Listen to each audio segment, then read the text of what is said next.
Ma jeunesse n'a pas été à l'image d'un carnaval. Pas d'aventure rocambolesque, pas d'élan romantique viscéral. Pas de quoi en faire un roman, mais assez pour une chanson, avec de la cohésion et votre collaboration. Je suis né dans un petit village où l'on dit chocolatine, avec pas mal de cocorico et beaucoup de coquelicots. J'ai eu très peu de copains, encore moins de copines, mais le privilège d'être enfant dans un environnement vivifiant. On faisait de l'aviron sur la rivière, naviguant dans une nacelle rotin, un navire bien rustique, souvent réparé à la rustine. En lévitation, un arôme de côtelettes au romarin, avec des carottes et navets, évidemment de la rôtissoire du voisin.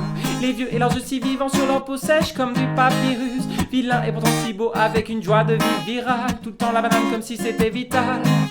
Car l'âme n'est jamais vétuste. Je me rappelle du chemin de rocaille entouré de rhododendrons, de l'odeur des crêpes que ma mère aromatisée au citron.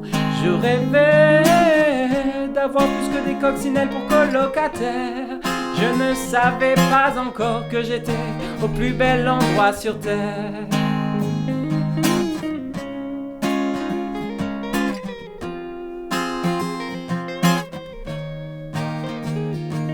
Je me rappelle la nature qui vivifiait le cœur, comme une colombe qui nous déposerait du bonheur en couleur. Cohabiter dans la convivialité ne nous paraissait pas une victoire, c'était comme pour un poisson avoir des nageoires. Mais je commençais à tourner en rond comme un cobaye dans sa roue, comme quand c'est dans une rotonde, les rotations me rendaient fou. Une vie frustrante, je voulais rencontrer mon anadiomène, une femme coquine et coquette qui dans mes rêves serait mienne. Je la voyais dans mes songes comme à travers une vitre, convaincu qu'elle existait peut-être même en Corée, en Russie ou à Chypre. J'étais trop jeune pour partir, je me répétais vivement. Je me suis recroquevillé sur moi-même, passant d'avant à virulent. Finalement je suis parti, toutes les filles dans mon viseur disaient vouloir trouver la bonne, et je virevoltais entre plusieurs. Je me fais enruser de cocu-fier dans une parodie de vie. J'ai besoin d'un taux de narcotique pour corriger mes nuits. Je me rappelle du chemin de rocaille entouré de rhododendrons, de l'odeur des crêpes que ma mère aromatisée au citron. Je rêvais d'avoir une Rolex qui aurait valu des millions. Je ne me rendais pas encore compte de ce que valait la coopération.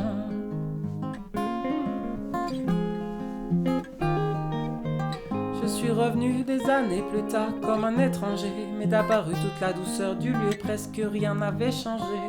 On s'était juste mis à parler d'écologie, du mouvement colibri. Les villageois éco-responsables n'utilisaient plus de naphtaline, mais les gens et les victuailles étaient les mêmes. Concombres et tomates du jardin, du cochon, du roquefort, des agrumes, des citrus du coin, parfois quelques fruits achetés, des ananas et des mangues, et les gamins qui s'incrustaient chaque fois dans une maison différente. Je me rappelle du chemin de rocaille parsemé de rhododendrons, de l'odeur des crêpes que ma mère aromatisée au citron. Je suis fier de retrouver des coccinelles pour colocataires. J'ai même rencontré ma femme au plus bel endroit sur terre.